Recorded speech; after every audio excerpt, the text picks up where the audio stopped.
გამარჯობა. ყველას მოგესალმებით. 13 საათი შესრულდა, მეგობრებო. ჰანი ნინძე, ნიკო სალანი და გიორგი წულაია მომდენო 1 საათის განმავლობაში. დავუძღვებით დიდ შესვენებას, ვისაუბრებთ ძალიან საინტერესო თემებზე. გვეყოლება ასევე მნიშვნელოვანი სტუმრები. მოდით გადავხედოთ დღევანდელი დღის ანონსს და მალე დაგიბრუნდებით ეთერში.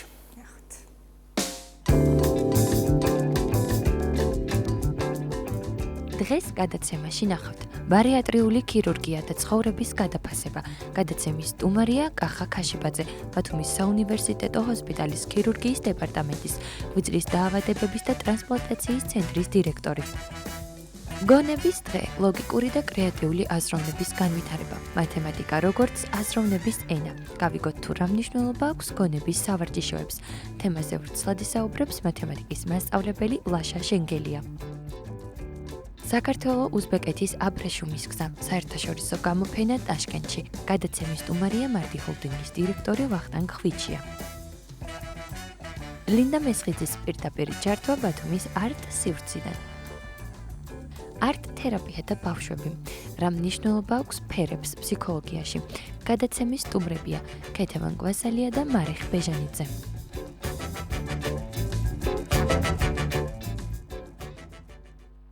კიდევ ერთხელ მოგესალმებით.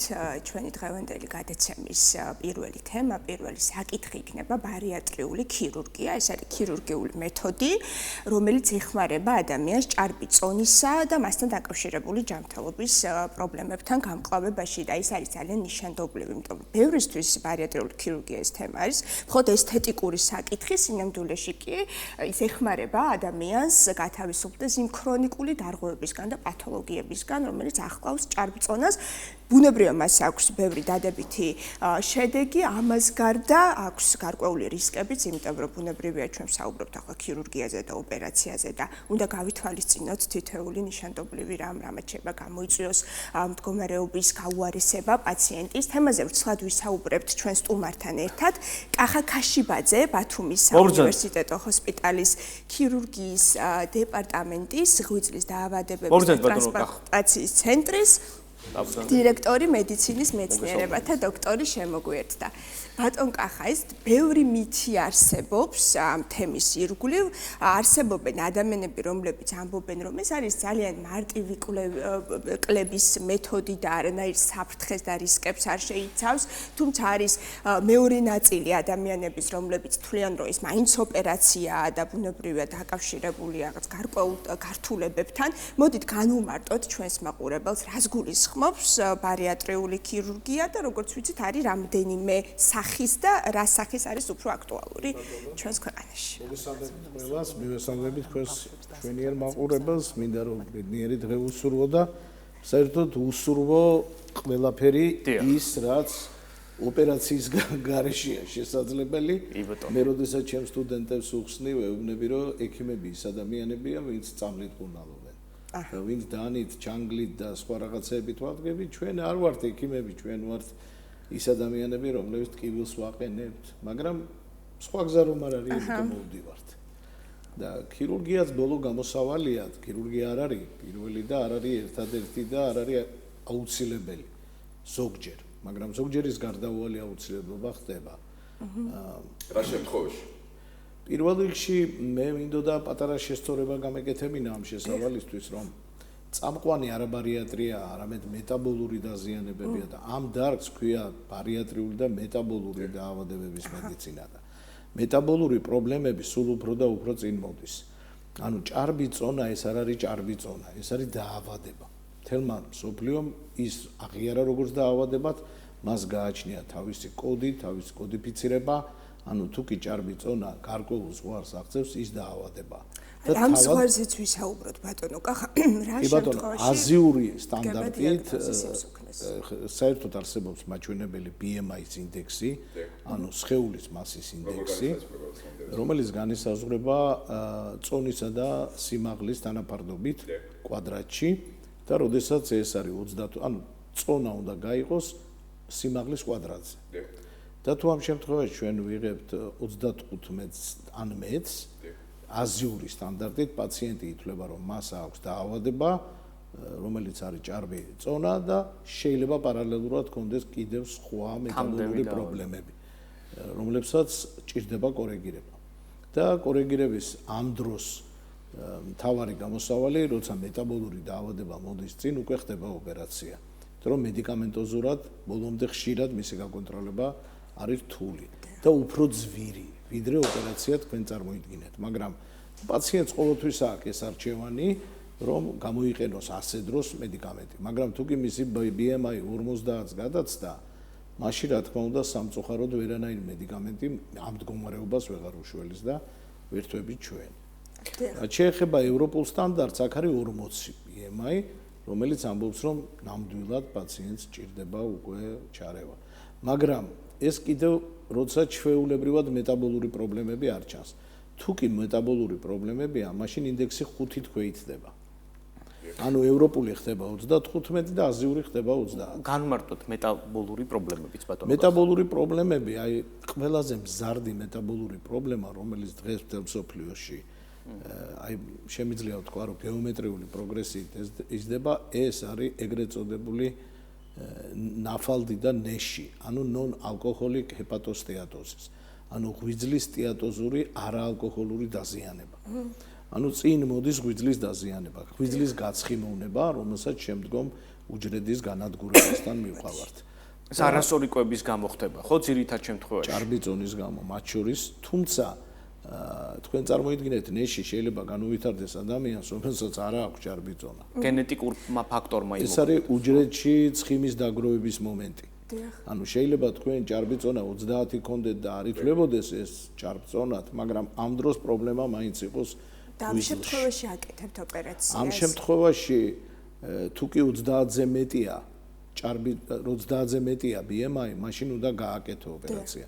მაგრამ თუ 30 ან მასზე ნაკლებია, არ იქნება ეფექტური ოპერაციის გაკეთება, სხვა კიდო პრობლემებს დაუმატებს, ამიტომ ამ დროს მედიკამენტებით ვცდილობთ, გარკვეული დიეტით და მედიკამენტებით, რომ შეიზღუდოს ის კვების პროდუქტები, რომელიც ცხოველურ ცხიმებს შეიცავს და იმ ცხიმებს, რომლებიც გროვდება ჰეპატოციტში. აი პრაქტიკიდან ძირითადი მიზეზი შეიძლება არის კვება იყოს ჭარბიწონის თუ რა სხვა გარემო ფაქტორები არსებობს.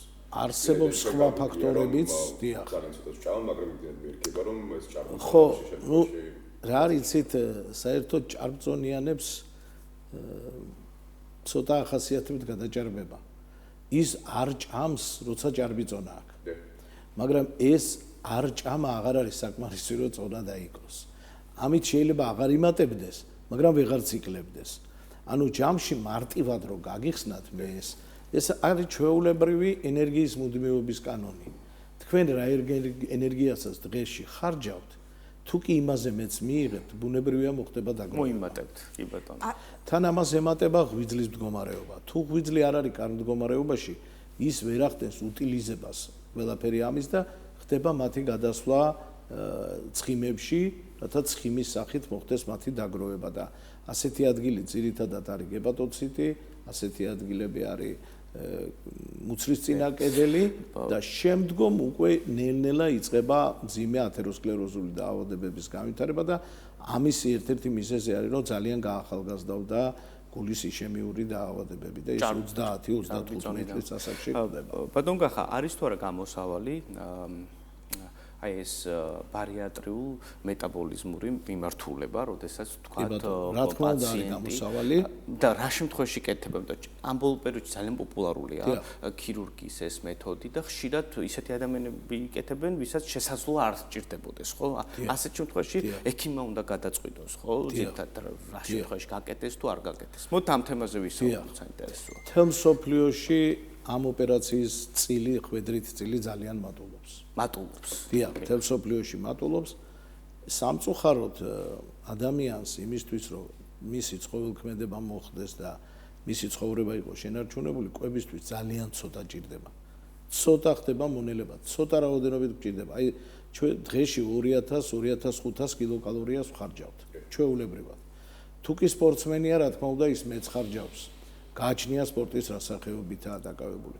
ადამიანებიც თუ კი ჩვენ კარგი იქნება, რომ ყოველდღიურად რაღაცა სპორტით ვიქნებით დაკავებული, ეს არ არის სავალდებულო, მანდ-მაინც 200 კილოგრამიან შტანგას ვატრევდეთ და სიარულით შეიძლება, მაგრამ სიარულში იმდენ ენერგიას ვერ ხარჯავ. ეს შეიძლება იყოს თავის დროზე, ხა ჩემ ასაკში და 60 წლის ადამიანმა სირბილი არ უნდა დაიწყოს, თორე აუცილებლად იმპაქტთან მივა.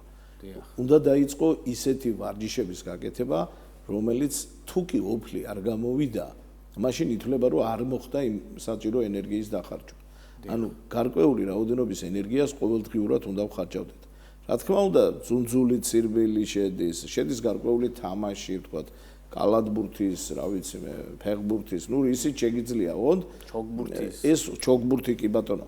ოღონდ, ნუ ეს უნდა იყოს ალბათ გარკვეულ სპეციალისტთან ერთად, როცა ამას ნოლიდან იწყებ და როცა მთელი ცხოვრება ამით ხარ დაკავებული, ბუნებრივია ასეთი ადამიანებს ეს პრობლემა არც უდგებათ. აი ბატონო კახა, იცით რაზე ვისაუბროთ? რეაბილიტაციის პერიოდი გაკეთდა ოპერაცია, ფაქტობრივად მთელი ცხოვრების ნირი იცვლება პაციენტის, ხო, იგივე კვება, ჯანსაღი ცხოვრების წესი, რამდენად მნიშვნელოვანია, რომ დისციპლინას იცავდეს პაციენტი იმისთვის, რომ შედეგი იყოს მაქსიმალური. არა მარტო ბარიატრიული ოპერაცია, ნებისმიერი ოპერაცია შეიცავს სამ თავარ ძირითად აქტორს. ეს არის პაციენტი, ეს არის ექიმი და ეს არის დაავადება. სამი აქტორი ყავს ამ პრობლემას. როგორ დაჯგუფდებიან, იმაზეა დამოკიდებული წარმატება. თუ კი ორი ერთზე გამოვა, ის აუცილებლად მოიგებს. თუ კი დაავადებას მარტო დავტოვებთ და ჩვენ და პაციენტი ერთად ვიქნებით, მაშინ წარმატება გარანტირებული გვაქვს. ამაზეა დამოკიდებული პოსტოპერაციული რეაბილიტაციაც. ჩემ პაციენტებს ასეთ რამეს ვეუბნები, რომ სანამ ოპერაცია დასრულდება, ჩემი წილი არის 90% და 10 წილი შენია. მაგრამ როგორც კი ოპერაცია დასრულდა, ყოველ დღე ჩემი წილი კლებულობს და შენი წილი იზრდება. და ერთ ჩვენი ერთ დღეს ეს მე ჩამოვალ 10-ზე, შენ ახვალ 90-ზე. წარმატება შენზეა დამოკიდებული. ამიტომ მოსულან თქვენთან ისეთი პაციენტები, ვინც გაიკეთეს ეს ქირურგიული ჩარევა და შემდგომ ცხოვრების წესის და გამო ისევ მივიდნენ იმავე კონდიციამდე, სანამ იქნებოდნენ ოპერაცია. სამწუხაროდ კი. სამწუხაროდ ასეთი რამ ხდება. ამიტომ არსებობს ორი ტიპის ოპერაცია. ეს არის საერთოდ ზოგადად ჯამში ორ ტიპად იყოფა ბარიატრიული და მეტაბოლური ოპერაცია. რა ხდება ოპერაციებს? მოდი ეს არის რომ კუჭის ჩამოჭრა ხდება. რესტრიქციული ოპერაცია და ეს არის მალაბსორბციული ოპერაცია. რესტრიქციული ოპერაცია არის ფიზიოლოგიური, რასაც ჩვენ უწოდებთ ეგრეთ წოდებული სლივ გასტრექტომია, ანუ საყელოსებური რეზექცია, როდესაც კუჭის დიდი ნაწილის მოკვეთა ხდება, პრაქტიკულად კუჭისთან ხდება მილის ჩამოყალიბება, წვრილი ნაწლავოვანი ტიპის მილის კუჭისგან. დიახ, კუჭისგან. ეს არის ბევრად ეს არის ფიზიოლოგიური, რადგანაც აქ ხდება გრილინის უჯედების მოშორება, აქ ადამიანს უქვეითდება მადა, იმიტომ რომ ის უბანია მოცილებული. აი აქ ამ სურათზე შუაშია მაგალითად ეს ოპერაცია. შუაში. დიახ, ოღონდ ეს ცოტა ძველია, იმიტომ რომ პილორუსამდე უფრო ახლო მივდივართ დღეს. და აი ამ ოპერაციის დროს ეს არის რესტრიქციული ოპერაცია, რომლის დროსაც პაციენტი დღეში ჭამს სადღაც 200 გრამს. 200 გრამს დღეში. ერთ ჭამაზე შეჭამს 140. და დანაყრებულია. და დანაყრებულია რა თქმა უნდა. მიღებული აქვს თუ არა ამ დროს სიცოცხლისთვის სასარგებლო ჩვეულებრივ საკვებში ის ყველაფერი ამას იღებს. 200 გრამში შედის. დიახ. ამ დაავადებას არ ახასიათებს ცილის დეფიციტი. ამ ოპერაციას არ ახასიათებს ცილის დეფიციტი. იონების დეფიციტი, არაფრის დეფიციტი როგორც წესი, არც წყლის დეფიციტი. პაციენტები ამას თავიდან უჭირთ შეგუება, იმიტომ რომ კაცი რომელიც ბევრს ჭამდა ის ვერ ჭამს იმდენს, ზოგს აქვს გარკვეული გულისრევის შეგრძნებები, გარკვეული დისკომფორტის მოვლენები, რომელიც თუ ოპერაცია სწორად გაკეთებულია, ხშირად ასეთ პაციენტებს იქ აქვს რეფლუქსის პრობლემა, თუ ისიც გათვალისწინებულია ოპერაციის დროს, როგორც ესეთ ყველაფერი კარგად თავდება და პაციენტი იკლებს მისთვის სასურველ წონამდე. მაგრამ ჩვენ მას ვაძლევთ საშუალებას, რომ მან მიიღოს ის ფორმა, რომელიც მას უნდოდა. მაგრამ ცხოვრების წესი უნდა შეცვალოს. ეს სამუდამო არ იქნება. აი სწორედ რომ იძახის ცოტა სჭამდიო, ის მომენტი დგება, რომ ცოტა უნდა ჭამოს. ჯანსაღი ცხოვრება დაიწყოს. იმ წონით, რასაც ვერ შეძლებდა, ეხლა შეძლებს, ეხლა ვარჯიში შეუძლია. ეხლა სწორად ცხოვრება შეუძლია და ეს უნდა შეინარჩუნოს. თუ არა და თუ არა და რა თქმა უნდა კუჭის ზომაში ნელ-ნელა მოიმატებს, რომც არ მოიმატოს ის მაინც შეჭამს უფრო მეც ვიდრე საჭიროა და ნელ-ნელა დაიწყებს წონაში მატებას. გარკვეულწილად მადასთან არის დაკავშირებული კუჭის ზომის შემცირება, ვინაიდან კი, მეც ახლა ვახსენე რომ აი გრელინის უჯრედების განადგურება ხდება ამ დროს ქვევით როდესაც ჩავდივარ და ვჭრით, მათ როგორც წესი არ აქვთ შიმშილის შეგრძნება, ანუ ჭამა არ უნდებათ. ძალიან დაბალია ეს შეგრძნება და პატარა ჭამაზეც ისინი ნაყრდებიან. გარკვეული რისკებიც შესაძლოა მახსენეთ საინტერესო არის რისკებთან დაკავშირებული კონკრეტულად ოპერაცია არ არსებობს გართულების გარეშე. ასეთი ოპერაცია ბუნებაში არ არის. ღმერთისგან მოცემულიც ზოგჯერ ზიანდება, ხო? თანდაყოლილი ანომალიებიც არსებობს, ხო? ბუნებრივია ქირურგის ხელიდან გაკეთებულსაც ასეთი რისკები აქვს და გართულებები გვხდება. როგორც რესტრიქციულ, ისე მალაბსორბციულ ოპერაციებში. ოღონდ საჭიროა სწორი მართვა ამ გართულებების, მაშინ ჩვენ სავალალო შედეგებამდე როგორც ესე არ მივდივართ. კი ბატონო, უღბესი მადლობა. ესე იგი მივედით იმ დასკვნამდე, რადგან ხშირად მივდივართ. გარდა ექიმების პროფესიონალიზმის, პაციენტის დისციპლინას ფუნდამენტური მნიშვნელობა აქვს და იმედია გაითვალისწინებს ჩვენი მაყურებელი. ყველა საქმეში მასია. ყველა საქმეში ასეა. უღბესი მადლობა, რომ იყავით ჩვენთან ერთად კომპეტენტური რჩევებით. კახა ქაშიბაძეს მასპინძლობდით.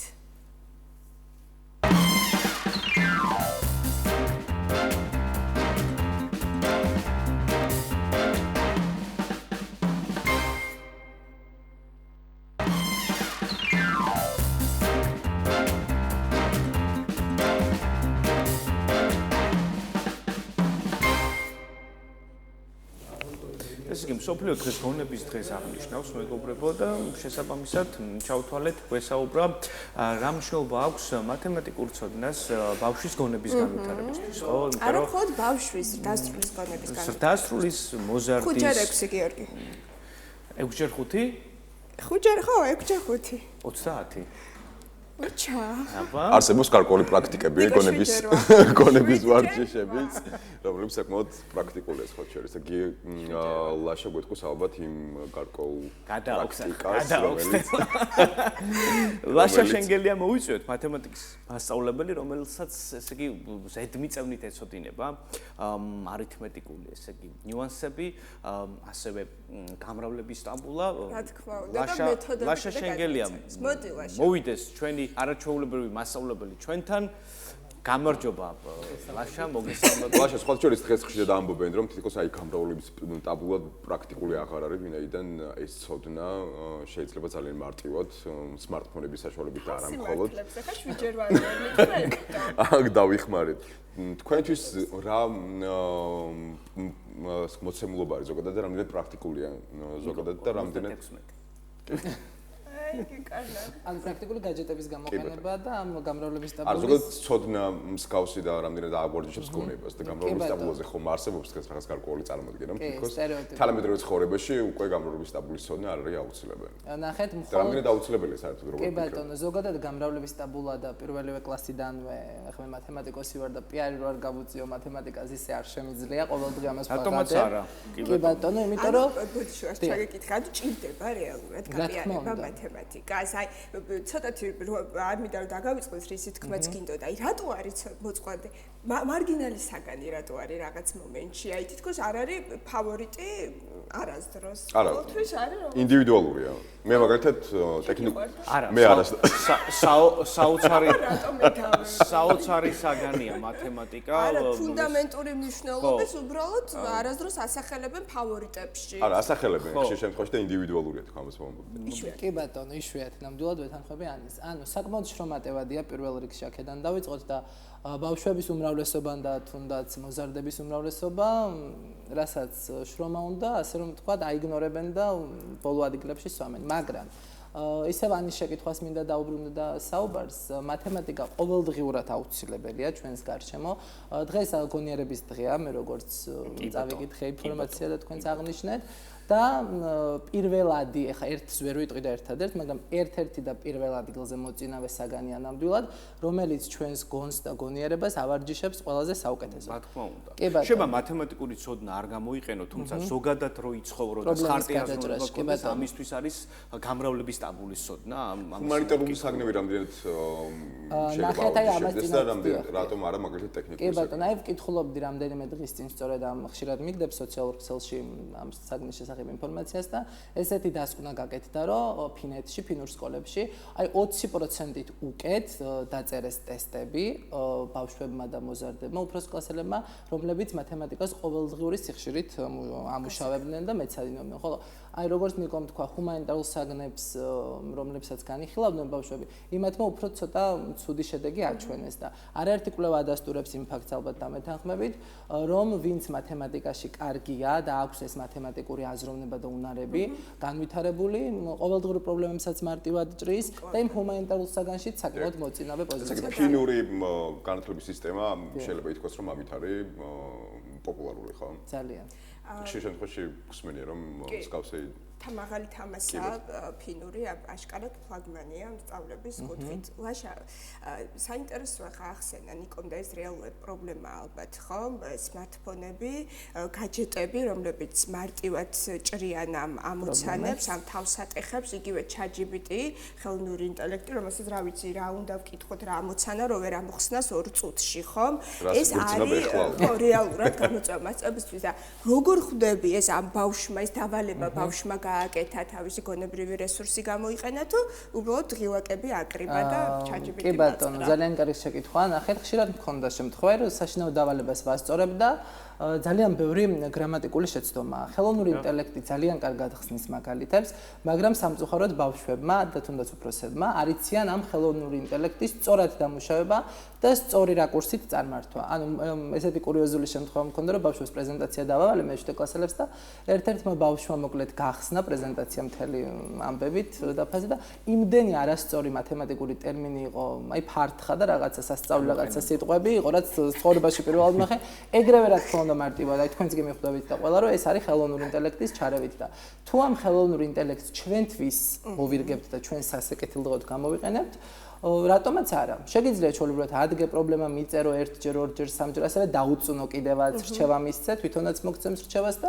თავარი პრობლემა სწორად გადაჭრა. აი გრამატიკული შეცდომების გარდა საინტერესო არის მაგალითად თუ ადუნებს გონებას ხშირ შემთხვევაში იმდენად ვაანდობთ ხოლმე გარკვეულ ამოცანების ამოხსნას, რომ ჩვენი გონება მოდუნებულ მდგომარეობაში. აი გუშინ შევხვდა ესეთი სიყვარული სოციალურ ქსელში ვიდეო, სასაცილო თუმცა როგორც ტრაგიკულიც, წლების წინ ჩვენი თაობა როგორ წერდა თემებს და ესე რომ ვისხედი პირველი წიადადება იყო ყველაზე რთული და შემდგომ უკვე მოდიოდა ხოლმე, რომ უკვე ნაკადი მოდიოდა აზრების და პირველ სიტყვაზე წიადადებაზე ვფიქრობდით და აი ახლა უკვე ამ ესეებს წერს ხელოვნური ინტელექტი და ადამიანები წერდნენ კომენტარებში, როგორ ვუმკლავდებოდით თავს, როგორ ვართმევდით, ვეღარც ხვდები, აღარც მახსოვს, იმდენ შეიცვალა ეს მიდგომა და რეალურად საფრთხის წინაშე შევდგავართ, ასე მგონია და ხო და არის რეალურად საფრთხე და მათემატიკის მიმართულებით განსაკუთრებით საფრთხე არის ნამდვილად, მაგრამ აი პედაგოგები და მასწავლებლები თუ მოვინდობებთ და ერთხმად, ანუ მე თუ მკითხავთ ყველაფერი მაინც წიგნიერება, გინდ ხელოვნური ინტელექტი, გინდ მათემატიკა, ყველაფერი უნდა შევამეცნოთ ბავშვებს და უნდა დავანახოთ რა უარყოფითი მხარეები აქვს და რა დადებითი მხარეები. ეხლა ელემენტარულ ამოცანას რომ ბავშვი დაუწყებს ხელოვნურ ინტელექტს შეკითხვას, იქ უკვე მე ასე რომ ვთქვათ, ბრაზდები და ბავშვს ვეუბნები, რომ მოდი შენით იაზროვნე, შენით გადაჭერი ეს პრობლემა და მაინც ყველაფერს თუ დავანახებთ ბავშვებს, რაში სჭირდებათ მათემატიკა ყოველდღიურად, რა უნარები უნვითარდებათ, ის იქნება ეს ლოგიკური, კრიტიკული თუ აბსტრაქტული წარმოსახვა და ასე შემდეგ. თვითონ ბავშვის დაინახავს მოკლედ, აი ბავშვები ხო ჩვენზე უკეთ იმეცნებენ პატარები და სულ ახლის ძიებაში არიან და ძალიან კარგად მიხვდებიან დადებით მხარეებსაც და უარყოფითსაც. თავარი ჩვენ დავანახოთ. ეს ხელოვნური ინტელექტი გვაძლევს საშუალებას ადამიანებს და ბავშვებს, რომელთაც უნდა ცოდნის მიღება, რომ ის მიიღონ მარტივად, ხო? მაგალითად 90-იან წლებში ასე მარტივად არ ხდებოდა ინფორმაციის მოძიება, გვიწევდა ბიბლიოთეკებში სიარული, სხვადასხვა წყაროებიდან, ენციკლოპედიებიდან მოძებნა სხვადასხვა სახის ინფორმაციის და ეს გარკვეულ სირთულეებთან იყო დაკავშირებული და უფრო მეცაც გეტყვი შესაძლოა უბრალოდ ხელი არ მისწვებოდა მსგავს რაღაცეებს. თუმცა გიორგი აქ კიდევ ერთი თქვარი, რამდენიც სანდო არის მაგალითად ChatGPT-ს მოწოდებული ინფორმაცია და ხშირ შემთხვევაში ეს სანდოა ეს რეალური მაგალითების სტატისტიკა მასში თავმოყრილი არის. თქმა მინდა, ვისაც სწავლა უნდა გამოიყენებს ChatGPT-ს და ხელოვნური ინტელექტს და ინტერნეტს და ისწავლის და ვისაც არ უნდა არც იმ ChatGPT-ს გახსნის ხო რა. ამის თქმა მინდოდა იდეაში. ერთი რამ არის თალსახა, რომ ის რომ არ იყო ხშირად წლების განმავლობაში აქტუალური საგანი მათემატიკა და ნაკლებად იყო პოპულარული მოსწავლეებში. ამის ერთ-ერთი განმაპირობებელი მიზეზი იყო ის, რომ ძალიან დუნედ წარიმართებოდა ხშირ შემთხვევაში საგაკვეთილო პროცესი. მიუხედავად იმისა, რომ უდიდესი პატივისცემა ყველა პედაგოგს, ძველი თაობის პედაგოგებს, ნამდვილად ამ ადამიანებმა ესე მოიტანეს განათლების სისტემა, მაშინ როცა ფაქტობრივად კაპიკებზე ძალიან დაბად ხელფასზე მუშაობდნენ წლების განმავლობაში პედაგოგები და მე ვფიქრობ, რომ ბოლო დროს შეიცვალა ეს ტენდენცია და მიხარია და სასიამოვნოა. და აი ახლა ვიცით რომ უფრო სახალისო გახდა შემეცნების პროცესი, ლაშა წლებია აჭარის ტელევიზიის სტუმარია სხვა შემოქმედებით გადაცემაში და ყოველთვის გვიზიარებს ზუსტად ამ მეთოდიკას. რაოდენ დიდი მნიშვნელობა აქვს თავის შექცევას და ამასთან განათლებას აი ერთად მოქცევას. ერთად რა შევათანხმოთ. კი ბატონო, სწავლების მეთოდიკა უმნიშვნელოვანესია. როგორ მივაწვდით ბავშვს, რა ფორმატით, რა ფორმით ამათვიფ გაკვეთილს, ხო? მათემატიკას რა თქმა უნდა არ არის გამონაკლისი. ყველა საგანში არის ეს წეგანრას აღნიშნე მნიშვნელოვანი. რაც შეეხება მათემატიკას, აუცილებელია რომ მეთოდიკა მასწავლებელმა გამოიმუშაოს. ჩვენ ძალიან კარგ პროგრამებს, ტრენინგებს ვესწრებით სახელმწიფოსგან თუ სკოლებისგან და ყველა მასწავლებელი ყოველდღე უნდა სწავლობდეს და სიახლეებს ეძიებოდეს და რაიმე რთულ საკითხს თუ სწორი ფორმატით მივიდანთ ბავშვებამდე, ეს არ არის გამეთანხმებით მარტივი პროცესი, ერთი კვირა, ორი კვირა, შეიძლება წლებიც კი დაგვჭირდეს, მაგრამ შრომას რა თქმა უნდა ყოველთვის მოაქვს შედეგი. თავარია სწორი გზით და სწორი ფორმატით მივიდანოთ ბავშვებამდე ესათვის მასალა. აი თქვენ სწორი აქცენტი დასვით. როგორ უნდა მივიტანოთ ბავშვებამდე, ხო? საინტერესოა გადმოცემის უნარს რამდენად დიდი როლი ენიჭება პედაგოგიკის კუთხით. მოდით ამაზე ვისაუბროთ. ნახეთ, ხშირად მქონია შემთხვევა, ხა თავის ქებაში არ ჩავთვალოთ, მაგრამ ბავშვებს ხშირად ვთქვამთ, რომ ვაიმე მასწავლებლო როგორი მარტივი ენით ხსნით, ხო? ანუ ეს ფრაზა ხშირად მხდება და სიამოვნებს კიდევაც და ნახეთ, ანუ მარტივი ენა ბრჭყალებში რომ დავარქვათ, არის აუცილებელი. შეიძლება ერთმა მასწავლებლმა, ხმე არავის არ ვაკნინებ, მაგრამ ერთმა მასწავლებლმა აგიხსნას, ვთქვათ, რაღაცა პითაგორას თეორემა, რამე გაკვეთილი, საკმაოდ რთული, თავისებური ენით და სრულიად ბუნდოვანი გახდეს. არადა იყოს უნიჭიერესი საკმაოდ მასწავლებელს რა თქმა უნდა არ ვაკნებ კიდე ერთხელ, ამბობ უბრალოდ რაღაც ტექნიკები არ ქონდეს დახვეწილი და განსავითარებელი ქონდეს და მეორე მასწავლებელმა შეიძლება ისე კარგად მოგაწოდოს, ისეთი მარტივი ხრიკებით და გზით, რომ გაოცდე ვაიმე რა მარტივი ყოფილა ესათვის გაკვეთილიო და რა თქმა უნდა მნიშვნელოვანია პირის საყარადი და რა თქმა უნდა მნიშვნელოვანია ეს ტექნიკა და მეთოდიკა, რითიც მასწავლებელმა. აი საინტერესოა თუ არსებობს მაგალითად ბავშვი, რომელსაც უბრალოდ უნარი არ აქვს და გეუბნება რომ უბრალოდ ტექნიკური საგანი ჩემთვის არ არის საინტერესო, ან უბრალოდ არ მოქვს უნარი რომ ავითვის. ნახეთ ზოგადად რამდენად არის უნარი თუ ბუნებრივად რაღაცა თანდაყოლი შეიძლება მე ხშირად მithქვამს თქვენ სტუდიაშიც და ყველგან რომ შრომას მოაქვს შედეგი და სულ ამას ვიტყვი კიდევ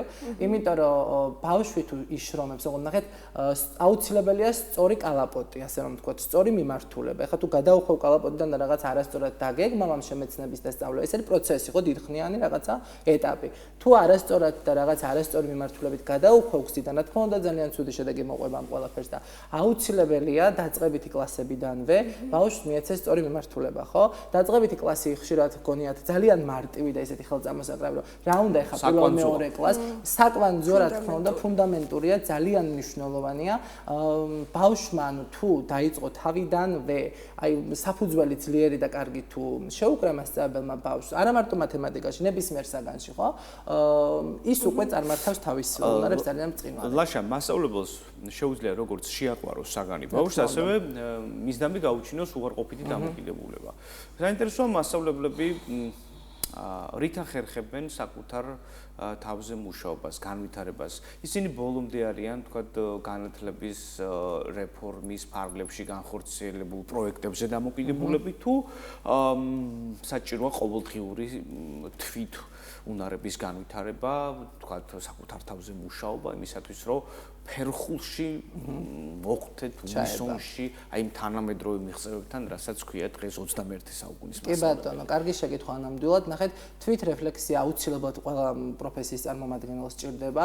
აი ხა სიმართლე რო გითხრათ, ყველა დღე მე ვერ ვჯდები ფიზიკურად და ფაქტობრივად დრო არ მაქვს და ვერ ვაჯამებ გამრიულ დღეს, მაგრამ კვირის ბოლოს, პარასკევს, შაბათს აუცილებლად რეფლექსია მაქვს ჩემი ნაშრომის, ასე რომ ვთქვათ, რა მქონდა შეცდომა, ყველა შეცდომას ვუშვებ, ხო რა პრობლემაა, მასწავლებლებით, მოსწავლეებით და ნებისმიერ სფეროს წარმომადგენლები.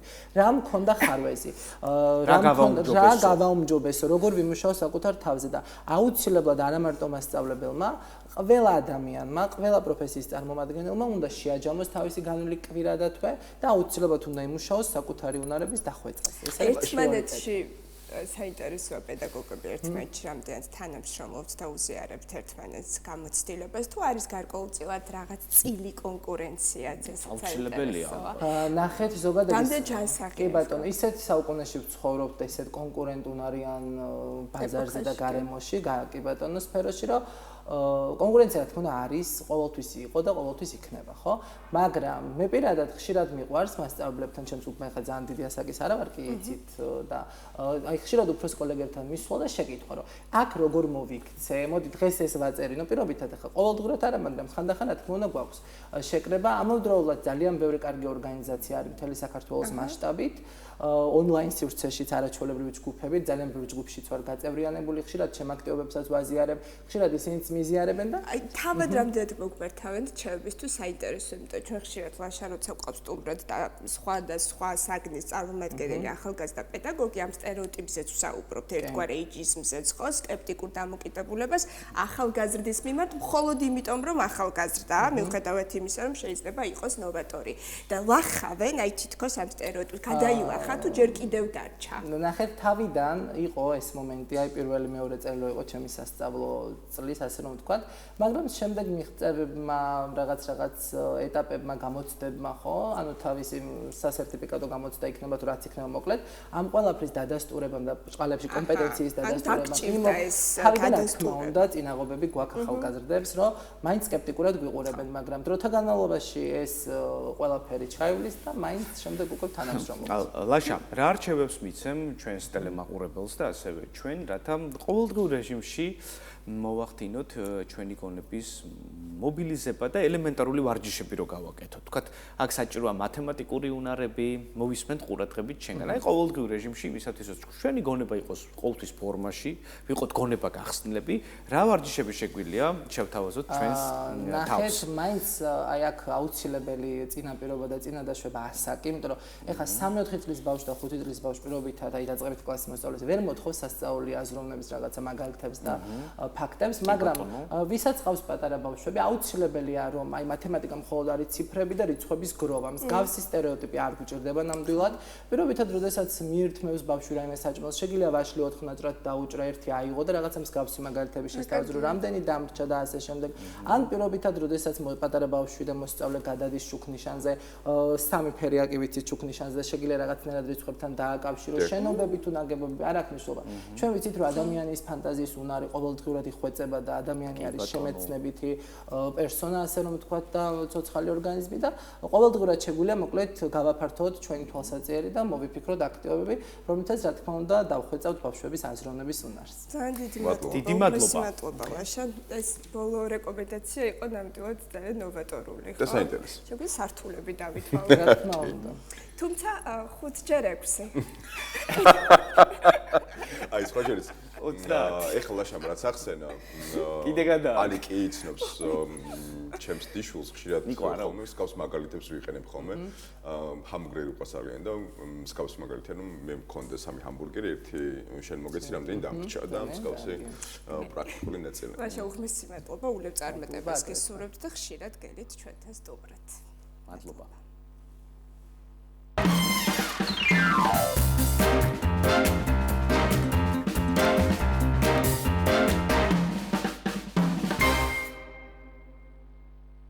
ვაგრძელებთ გადაცემას ერთ-ერთ საინტერესო მნიშვნელოვან თემაზე, საერთაშორისო გამოფენაზე ტაშკენტში და აბრეშუმის გზაზე, რომელიც გარკვეულწილად ტურისტულ შესაძლებლობებთან არის დაკავშირებული. რა ინვესტიციები არსებობს და ზოგადად ვინ იყო მონაწილეები ამ თემაზე ვსაუბრობთ ვახტანგ ხვიჩიასთან ერთად, მარდი ჰოლდინგის დირექტორი არის დღეს ჩვენთან სტუმრად. მოგბრძანდით ბატონო ვახტანგ. მოგესალმებით. მადლობა მოწვევისთვის.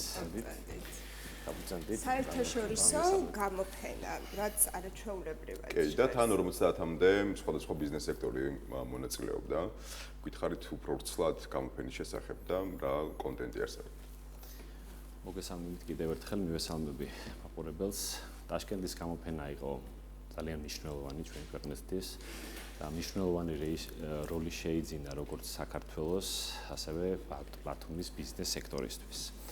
ეს არ იყო მხოლოდ საინვესტიციო პლატფორმა, არამედ იყო შესაძლებლობა, რომ ჩვენი ქვეყანა და ჩვენი ბათუმი პოტენციალი, ასე ვთქვათ, წარგვედგინა უზბეკურ ბაზარზე და დაგვეინტერესებინა იქაური ინვესტორები.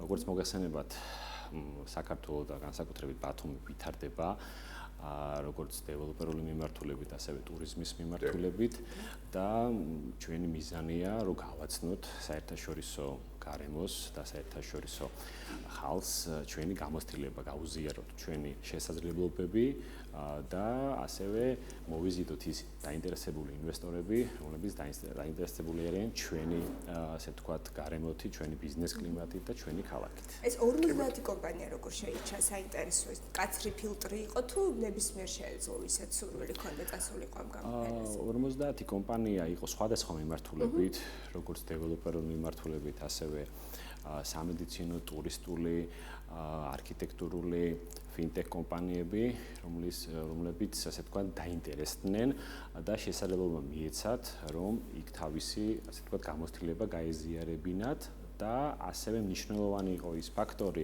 რომ არ იყო მხოლოდ ერთი კონკრეტული მიმართულება წარმოდგენილი იქაური მხრიდანაც, ანუ უზბეკური მხრიდანაც სხვადასხვა მიმართულების ბიზნეს სექტორი და სახელმწიფო სექტორი. თუმცა ზოგადად აქტუალური ალბათ მაინც ტურისტული და დეველოპერული ნაწილი იყო ხოლმე. კი ბატონო, საკმაოდ მზარდი ქვეყანაა და ყველაზე მნიშვნელოვანია ისა, რომ საშუალო ასაკი არის 26-27 წელი და ყოველწლიურად მილიონი ადამიანით იზრდება მთლიანი ქვეყანა. ეხა 38 მილიონი მთლიანი უზბეკეთი და უშუალოდ ტაშკენტი 4 მილიონი ადამიანი არის მაცხოვრებელი. აბრეშუმის გზა რას გულისხმობს და რა სპეციფიკის არის მის მოსაუბრად? აბრეშუმის გზა მოგეხსენებათ, რომ ეგ კი, ანუ ეს ისტორიული მიმართულება, ანუ დიდგანვე იყო აი კულტურების, ეკონომიკების და ვაჭრობის, ასე ვთქვათ, არტერია, საიდანაც შემდეგ უკვე ახალი სხვადასხვა მიმართულებები იბადებოდა, დღესაც აქტუალურობას არ კარგავს და ჩვენ გვინდა რომ როგორც ასე ვთქვათ, ჩვენ რეგიონში აქტიური ამ მიმართულებით ახალი ფორმატით ჩავერთოთ ამ ყველაფერს. ჩვენი გამოცდილება გავუზიაროთ, მოვიზიდოთ ინვესტორები და შემდეგ უკვე ორმხრივი ურთიერთობები, ასე ვთქვათ, თუ შედგა ფორუმის პარლებში საინტერესო შეხვედრები, რომელიც ვთქვათ, შემდგომში აისახება გარკვეული ინვესტიციების შემოდინებით საქართველოში. კი, რა თქმა უნდა, ძალიან მნიშვნელოვანი იყო შეხვედრები როგორც ბიზნეს სექტორთან, ასევე სახელმწიფო მიმართულების წარმომადგენლებთან, განსაკუთრებით მნიშვნელოვანი იყო ჩვენი შეხვედრა ინვესტიციებისა და ზოგადად ინვესტიციების მოზიდვის სამინისტროსთან, სადაც ოფიციალური ვიზიტი პირველივე ჩასვლას გაიკვირდება და პირველივე ჩასვლაზე მიგვიღეს და იყო საკმაოდ ისეთი როგორც ჩვენ გვჩვევია სტუმარ-მასპინძლური შეხვედრა და იქვე აღნიშნეს, რომ ჩვენ გვაქვს საკმაოდ მნიშვნელოვანი საერთო, რომ ადვილად შევდივართ კომუნიკაციაში, ადვილად მეგობრდები და ძალიან მნიშვნელოვანია, ანუ აღნიშნეს პირველივე, ასე ვთქვათ, შეხვედრიდან. აქედან გამომდინარე, მოგვეცა შესაძლებლობა, რომ შეხვედრულიყავით ბიზნესის სხვადასხვა წარმომადგენელთან, გაგვეცვალა კონტაქტები და ასე ვთქვათ, გაგვეზიარებინა ჩვენი გამოცდილება, რითაც შემდეგ უკვე შეგვიძლია რომ დავიგეგმოთ უფრო მეტად შევისწავლოთ ბიზნეს კლიმატი და არ არის გამორიცხული, რომ ასე თქვათ, ერთობლივი საინვესტიციო ტურისტული მიმართულებით გავაკეთოთ პროექტები. უფრო ცოტა მოგვიყვეთ ზოგადად მათი ემოციები, შთაბეჭდილებების რეზონანსის შესახებ, რატომ არის მათთვის რატომ შეიძლება იყოს ბათუმი მათთვის საინტერესო ინვესტიციის ჩადების კუთხით? იმიტომ ჩვენ ზოგადად ისეთი ამაყიერი ვართ, მოგწონს ჩვენი ბუნება, ბათუმი და ნებისმიერი ქალაქი მშვენიერია და თავს ვიწონებთ და ნამდვილად საინტერესოა როგორია უზბეკების მიერ აღქმული ჩვენი ქვეყანა. პირველი რა თქმა უნდა თავისთავად არის ტურისტული მიმართულება და ჩვენი ბუნებრივი რესურსები და ღირსშესანიშნაობები, რაც ასე თქვათ, საერთაშორისო მასშტაბით ჩვენს უცხოელ ინვესტორებს და სტუმრებს აინტერესებს ზოგადად და შემდეგ უკვე დეველოპერული განვითარების სტრატეგიები, თანამედროვე ინოვაციური, ეკოლოგიურად, ასე თქვათ, მზარდი გარემო და ამავე დროს ტექნოლოგიურად მზარდი, რომელიც ასე თქვათ, რომელიც შემოდის არქიტექტურულ ნაწილში და ასევე ასე თქვათ, ერწყმის საინვესტიციო და ტურისტულ გარემოს. ეს რაღაცნაირად მტკივნეული თემა არის ზოგადად, რა თქმა უნდა, გვეხარია ნებისმიერი სახის ინვესტიცია, იმიტომ რომ ქვეყნის ეკონომიკაზე აისახება პოზიტიურად, თუმცა ჩვენ ვდარდობთ ქალაქის იერის შეცვლის აბავს, ხო? და მოგწონს ეს ძველი ბათუმი თავისი მშვენიერებით და როცა ვხედავთ ცათამბჯენებს, ხო, ეს რაღაცნაირად იწვევს ხოლმე იმედგაცრუებას მოქალაქეებში. საინტერესოა ამ მიმართულებით, იგივე თანამედროვე არქიტექტურა შეიძლება თუ არა მივიდეს იმ რაღაცა არ ვიცი ნიშამდე, როცა ის თან მოიცავს ძველსაც და ძველის დახლის მოდერნიზება, ისეც საინტერესოა, რას გულისხმობს თანამედროვე არქიტექტურა და რა შეიძლება ვიხილოთ მომავალში ჩვენს ქალაქში.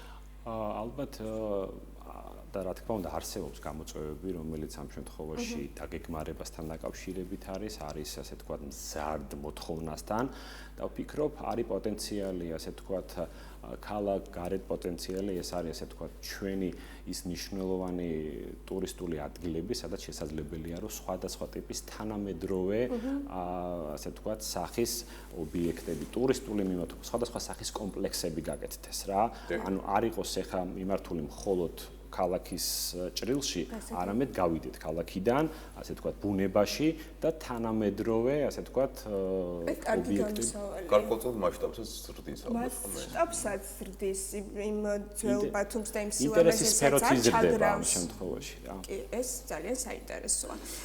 აუცილებლად მოგვიყევით სხვა ქართული კომპანიების შესახებაც საინტერესოა მათ რა პროექტები, რა პრეზენტაციები წარადგინეს და გარდა სამშენებლო მიმართულებისა რა მიმართულებები იყო საქართველოს? ხო, იყო ასე თქვათ სამშენებლო მიმართულებით კომპანიები, სამედიცინო მიმართულებით, როგორც ვახსენე, ტურისტული მიმართულებით და წარმოადგენს მათ მიმდინარე პროექტები, წარმოადგენს ასევე ის ასე თქვათ გამოცდილება და შესაძლებლობა, რაც დღევანდელ ბაზარზე არის და გამოთქვეს სურვილი პარტნიორობის.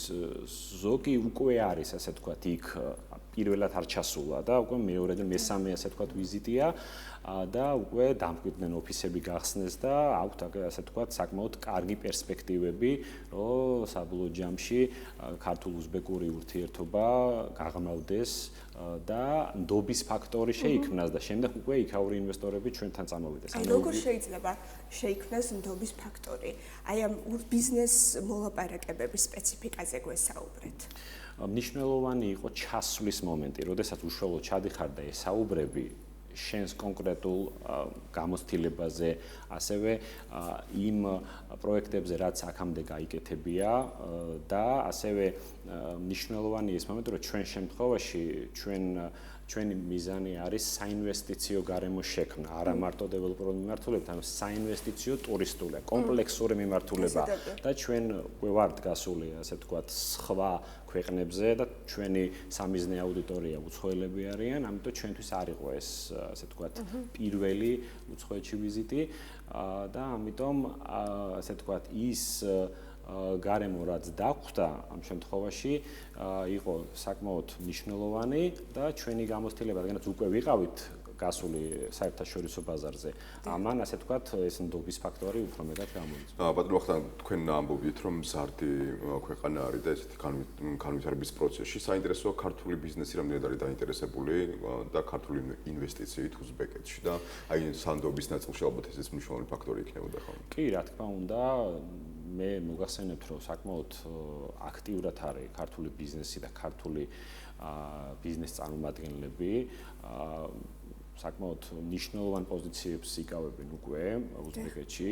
მოგეხსენებათ, ვახსენებ, გავაჟღერებ, რომ TBC ბანკი უკვე რამოდენიმე წელია, 5 წელია უკვე იქ ოპერირებს და საკმაოდ მნიშვნელოვანი როლია აქვს ამ შემთხვევაში იქაური ბიზნესის განვითარებისთვის და საკმაოდ დიდი мотиваტორია, რომ სხვა ქართული კომპანიები შევიდნენ. და ასე ვთქვათ, ხაზს გაუსვამდი ტექნოლოგიურ განვითარებას და ამასთან ასე ვთქვათ, დამოკიდებულებას, რომ ასე ვთქვათ, როდესაც ფეხს უდგამს ამ ტექნოლოგიურ განვითარებას, აი ამ კუთხით თუ შეუთავსენ ყველაფერს, საკმაოდ მნიშვნელოვანი იქნება. იმიტომ რომ ასე ვთქვათ, ხელს უწყობენ იმ ბიზნესებს, რომლებიც ასე ვთქვათ, თავად არ აქვთ ამ შემთხვევაში და მაქსიმალური მზაობა აქვთ, რომ უფრო მეტი ბიზნეს კომპანიები, განსაკუთრებით ქართული კომპანიები შევიდეს. და ბოლო კითხვას დაგისვამთ ვახტანგ, რომ შევაჯამოთ, რა ისწავლეთ, რა გასწავლათ ამ გამოცდილებამ, აი ყველაზე ფუნდამენტური.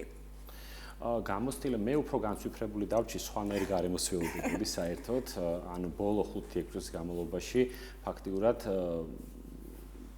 არ ჩამოუვარდება ბევრ ევროპულ ქალაქს თავისი ასე ვთქვათ დისციპლინით, მოწესრიგებულობით, განვითარებით, სხვადასხვა ბრენდები არის უკვე შესული. კი, ტაშკენტი. მიუხედავად იმისა, რომ თვალწუხები არ აქვთ ნავთობი და სასარგებლო. ხო, ანუ ძირითადად ოქრო აქვს ამ შემთხვევაში, მაგრამ საკმაოდ მოტივირებული ერია.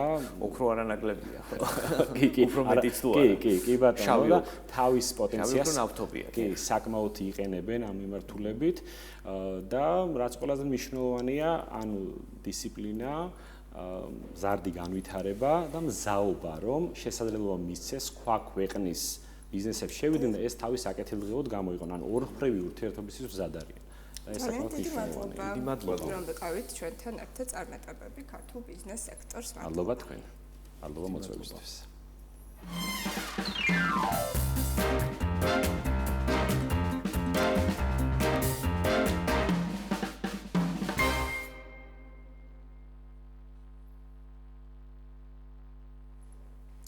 ლინდა მესხიძეს უნდა მივესალმოთ, რომელიც საინტერესო სივრციდან გვერდება, თუმცა სანამ როგორც გვერდებიან, ლინდა არ არის ხაზზე, მაშინ ჩვენ რეჟისორს ვკითხოთ, აბა რაელის ჩვენს მაყურებელს დარჩენილი 10 წუთის განმავლობაში. ხო, ის უნდა აღინიშნოს, რომ დღეს დროზე ადრე დაგემშვიდობებით, ჩვენ გული კი შეგვდგება, თუმცა ეს ხდება ხოლმე საინფორმაციო ვუთმობთ ასპარეზს. 14 საათზე სპეციალური გამოშვება იგეგმება.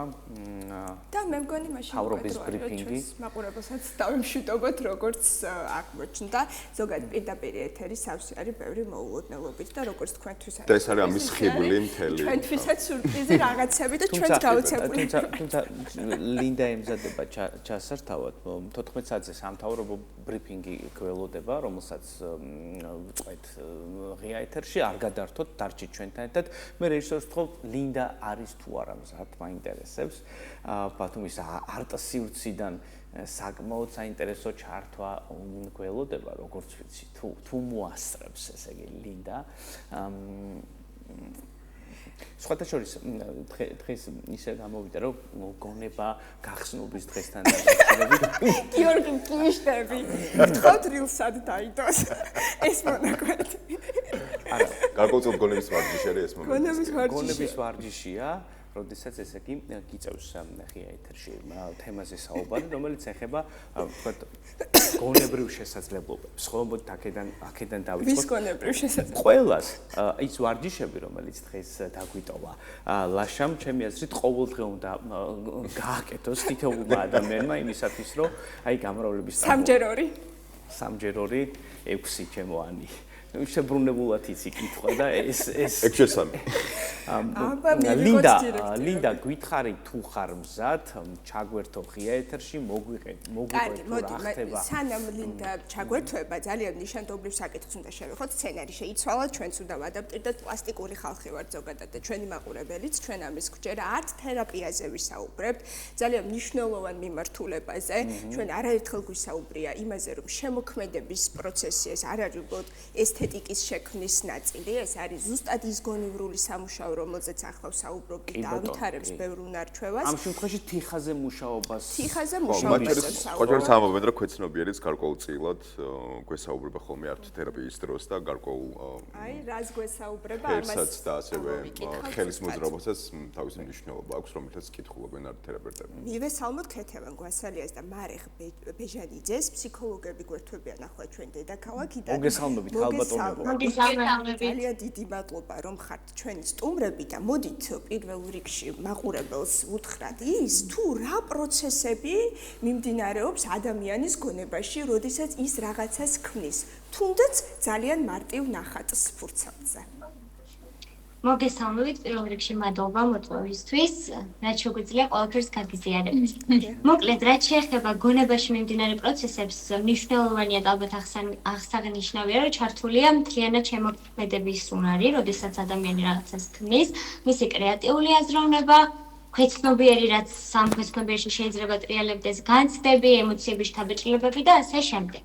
ამიტომ მთლიანად მისი ქვეცნობიერის ყველა პროცესი ჩართულია ამ შემოქმედებით პროცესში. რაც შეეხება თიხას, თიხის შემთხვევაში, როცა ჩვენ ტაქტილურად ვეხებით უკვე მატერიას და ვძერწავთ მისგან რაღაცა კონკრეტულ ფორმას. ამ შემთხვევაში კიდევ რა ტვინის უბნები არის გააქტიურებული და თან ამას თავისი გარკვეული ისტორიაც აქვს და მის ისტორია საქართველოს საკმაოდ დიდხანია წერს. და რატომ ის თიხა ხო?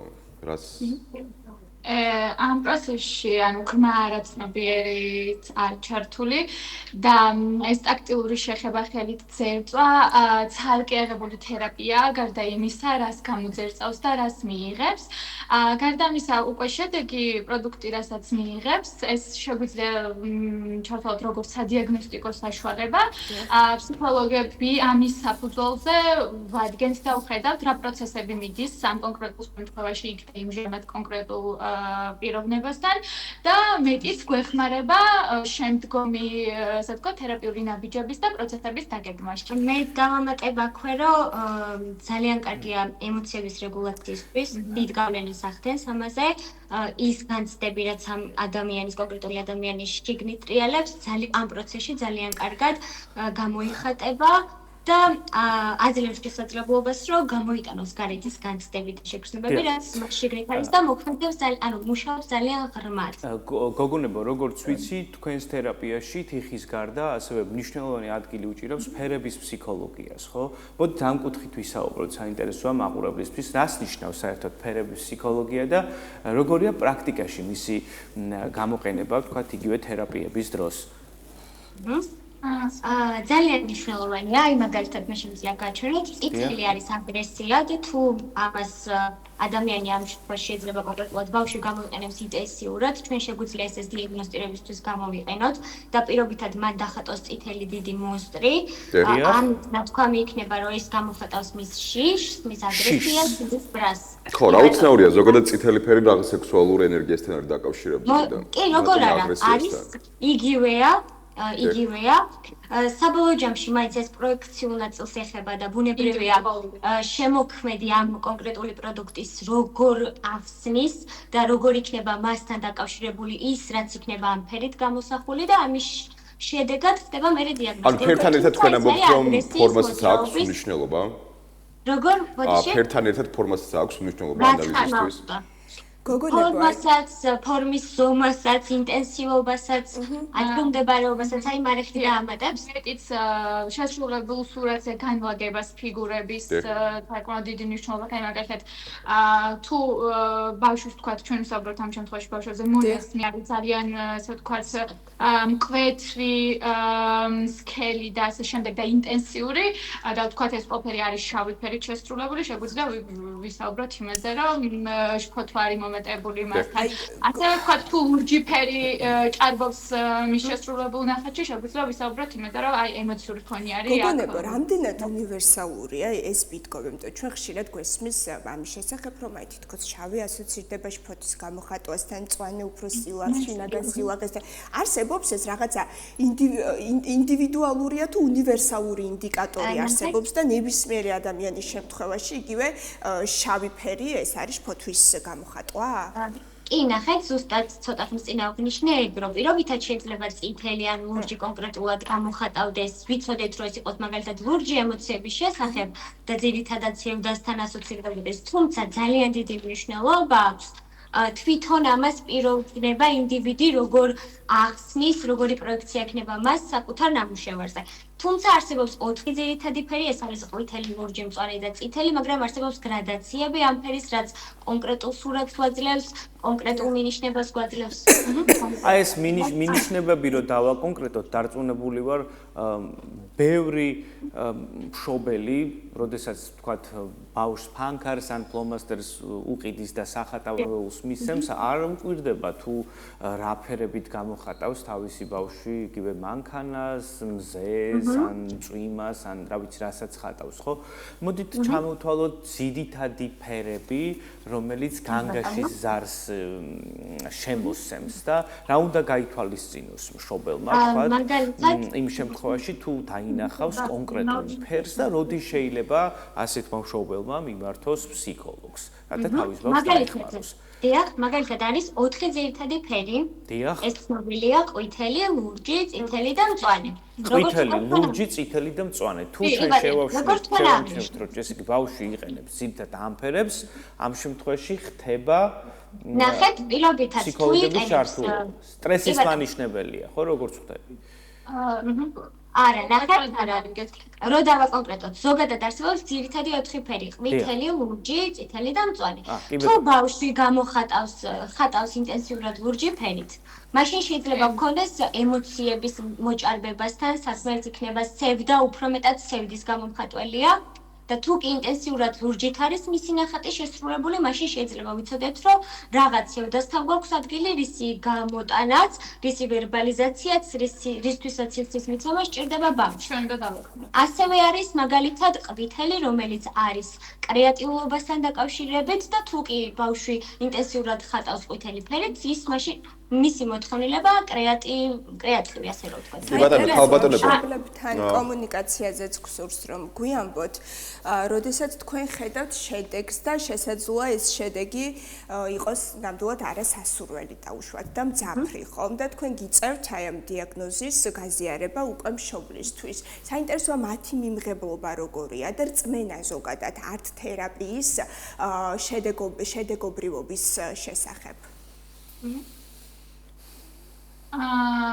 ნახეთ, ჩვენ ამ ყველაფრის ასე ვთქვათ დიაგნოსტირებას გარდა იმისა, არტ თერაპიის სხვა ინსტიტუტებზე რაზეც ვისაუბრეთ, ვახერხებთ ასე ვთქვათ პროექციული ბარათები. შესაბამისად, ჩვენ გვაქვს საკმაოდ მსუყე ინფორმაცია. მე ამ ყველაფერს ასე ვთქვათ ჩვენ ვალაგებთ კონკრეტული სტრუქტურის მიხედვით და ვცდილობთ ძალიან ფაქიზად გავუზიაროთ ეს მშობელს და ცხადია თავიდან სანამ ასე ვთქვათ შედეგს დაინახავს და თვითონაც ჩაერთვება ამ პროცესში. შესაძლოა რომ იყოს თქვა ცოტა უნდობლოვანი საკითხი, ნეტარის გამოვა ან არ გამოვა, მაგრამ იმ წამიდან როგორც კი ხედავს მშობელი შედეგს და საკუთარი შვილის ესე ვთქვათ უკავშირს და საკუთარი შვილი პირველ კონტაქტს ამყარებს არტ თერაპიასთან, ფურცელთან, პასტელთან თუ თიხასთან, მიღებული უკავშირი, რომელსაც მშობელს უზიარებს და უკვე ის შედეგი, რაც ჩვენ გვაქვს ხოლმე სახეზე, ცხადია მშობლის ასე ვთქვათ ნდობას და შემდგომი პროცესის გაგრძელების სურვილს იწევს. ჩვენ ვსაუბრობთ ახლა მშობლებზე და საინტერესო არის, ხშირად არის გავრცელებული ესეთი ვთქვათ კლიშე, როდესაც გარკვეულ სქესს, გარკვეულ ფერს მიანიჭებენ და მშობლებიც ხშირ შემთხვევაში მაგალითად გოგონებისთვის ვარდისფერ ტანის ამბოს ყიდულობენ და ეს ვთქვათ ვაჟებისთვის ლურჯ ტანის ამბოს. რამდენად აისახება შემდეგ ეგ ადამიანის ფსიქიკაზე და ზოგადად რამდენად მართებულია თქვენი მოსაზრებით? ნახეთ, ეს არანაირი არანაირ ზეგავლენას არ ახდენს ზოგადად ესე რომ ბავშვმა პირობითად ბიჭმა ხატოს ვარდისფერი ფერით ან ლურჯი ფერით, თუმცა მას თუ ვინმე მიაწოდებს ინფორმაციას, რომ შეიძლება ვარდისფერი კონკრეტულად გოგოსი იყოს და ლურჯი ბიჭის და შენ ბიჭი ხარ და მოდი ვარდისფერით არ ხატო, ეს უკვე ბუნებრივია, უფრო დასწავლითი ხდება. დიდი მადლობა გოგონებო. გიბრუნდით, ისევ არც თერაპიაზე ვაგრძელებთ საუბარს ქეთევანთან და მარიხთან ერთად. გოგონებო, კიდევ ერთხელ მოგესალმებით და მოდით შევაჯამოთ ჩვენი საკმაოდ მსუყე საუბარი და ვუთხრათ ჩვენს მაყურებელს დაახლოებით რა საკიდან არის რეკომენდებული ბავშვებისთვის არტ თერაპია.